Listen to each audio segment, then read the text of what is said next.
Well, as many of you know, the stakes are high this election, and for many, so is the anxiety. If the upcoming presidential election is stressing you out, you are definitely not alone. That's why today's Health Watch is so important. So joining me now is Darci Harvey, clinical social worker and the director of integrated behavioral health with AdventHealth. Thank you so much for being here. We appreciate it. Such an important topic here. So how does this election compare to maybe the 2020 election, the 2016 election? Are there differences? Or are people feeling the same?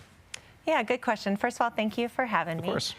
This election, I think what we're seeing is social media and smartphones continue to grow, so we're seeing a little more of that. We've seen more divisiveness within our country, but the anxiety is there, right? Yeah. And if you're looking at polls, they're saying 69% of the United States is experiencing this anxiety and election stress. Yeah, absolutely. So if you're not feeling positive, what are the ways to cope with anxiety and stress? Well, the first thing with any anxiety is really just to look at what do I have any control over, right? So anxiety comes from the unknown.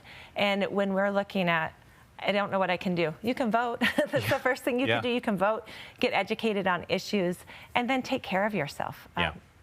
Figure out who you're going to be around, what questions you're going to ask, what you're going to set as off limits. Should an expectation be that once it's over, the election's over, the stress level will leave? And what should we do if that anxiety doesn't go away? Yeah, good question. I don't think it's going to go away completely, but I do think that level of unknown is going to go away. We're going to know, oh, shoot, it didn't go the way I wanted it to go. And so what am I going to do with it? Now I'm going to handle it. Or it did go, now what am I going to do? But at least that unknown starts to go away to a certain extent. And if it doesn't, I think there's certain things we can do, including boundaries, creating boundaries of maybe who we want to be with, or maybe even what our boundaries. I'd love to go to lunch with you. Let's not talk politics, right? And recognizing that in ourselves, taking care of ourselves, and being able to just make sure we're talking to the right people if things are not going away. Very common to actually experience symptoms of depression if you're experiencing disappointment or things don't go your way. So taking care of yourself and recognizing this is normal. Absolutely. You kind of alluded to it a little bit in terms of relationships. How have you seen this election process affect relationships, and how can we kind of keep the relationships even though we may disagree on certain things? Yes, absolutely. I've seen relationships get really damaged and sometimes beyond repair. But what we can do is set those boundaries as far as I'm not in a spot that I want to talk about this.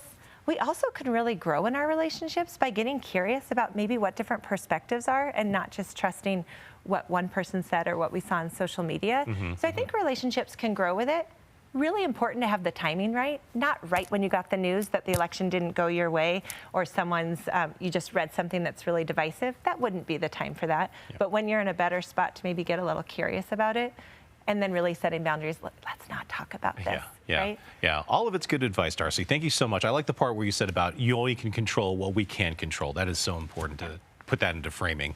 Appreciate that. Darci, thank you so much for joining us. And we'll have more information about stress, anxiety, and tomorrow's